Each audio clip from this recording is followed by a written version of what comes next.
Alléluia, Alléluia.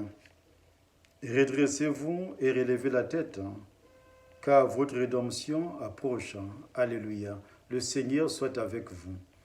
Évangile de Jésus-Christ selon saint Luc. En ces temps-là, comme certains disciples de Jésus parlaient du temple, des belles pierres et des ex-voto qui les décoraient, Jésus leur déclara: ce que vous contemplez, des jours viendront où il n'en restera pas pierre sur pierre. Tout sera détruit. Ils lui demandèrent: Maître, quand cela arrivera-t-il?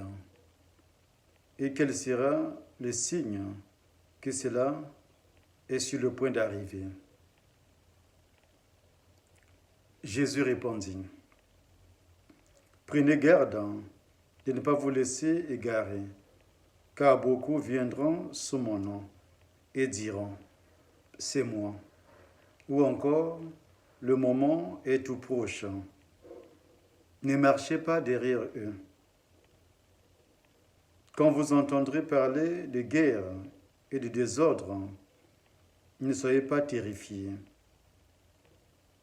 Il faut que cela arrive d'abord, mais ça ne sera pas aussitôt la fin.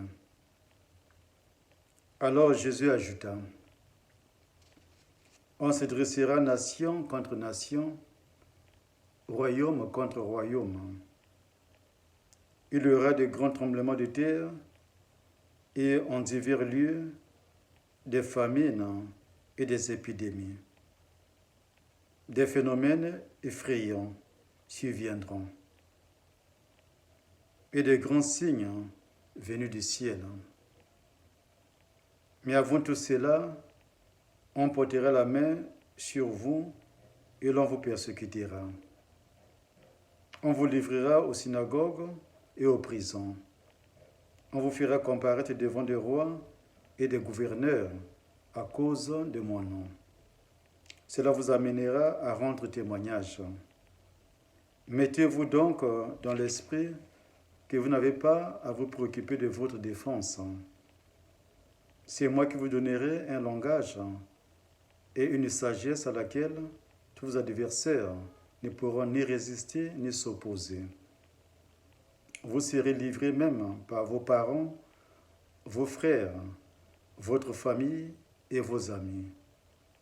Ils feront mettre à mort certains d'entre vous. Vous serez détestés de tous à cause de mon nom.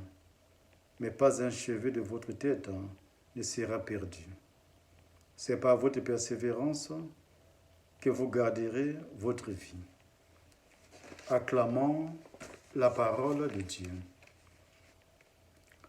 L'évangile de ce dimanche nous parle de la dernière venue du Fils de l'homme.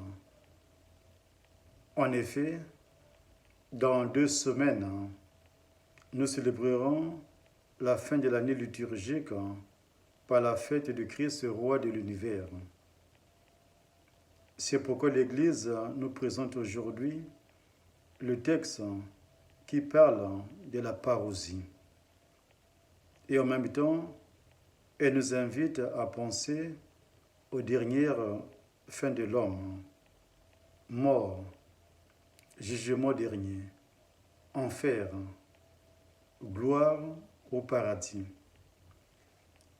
L'évangile de ces jours présente les malheurs et les bouleversements qui agiteront le monde. Tous ces malheurs peuvent nous effrayer, nous faire douter des promesses de paix et de joie de la part de notre Seigneur Jésus.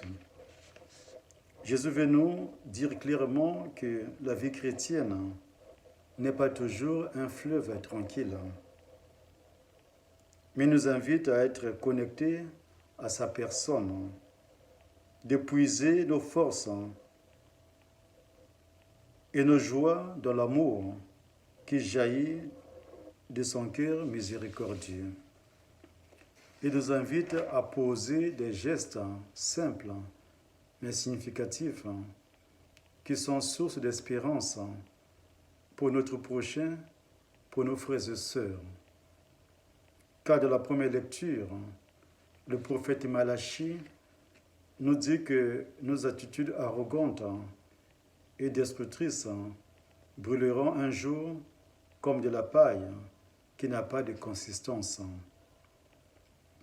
Donc, nous devons tous conjuguer nos efforts pour bâtir un monde où s'élève le soleil de justice, où l'amour du prochain est la norme.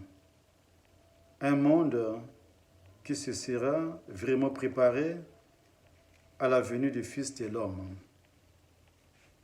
Pour nous aider à mieux accueillir sa venue, Jésus nous invite au discernement, à la persévérance et au témoignage. Le discernement nous permettra de ne pas sombrer dans le pessimisme, de suivre le Seigneur avec joie. Nous devons agir chacun là où il se trouve, en posant des actes simples qui changent notre monde. Et la persévérance que Jésus nous recommande est essentielle pour tenir dans ce monde devant les situations difficiles, pour témoigner de notre foi. Avec tout ce que nous pouvons vivre comme chrétiennes et comme chrétiens, épreuves ou les moments de joie, Jésus nous invite aussi à devenir des vrais témoins de son évangile. Le témoignage auquel nous invite Jésus, c'est de vivre de la parole de Dieu au quotidien et à savoir annoncer cette parole d'amour à tous ceux qui ont soif de Dieu. Mais annoncer la parole de Dieu dans notre monde aujourd'hui, un monde hostile à la religion, peut nous paraître difficile et même dangereux. Mais Jésus nous donne l'assurance.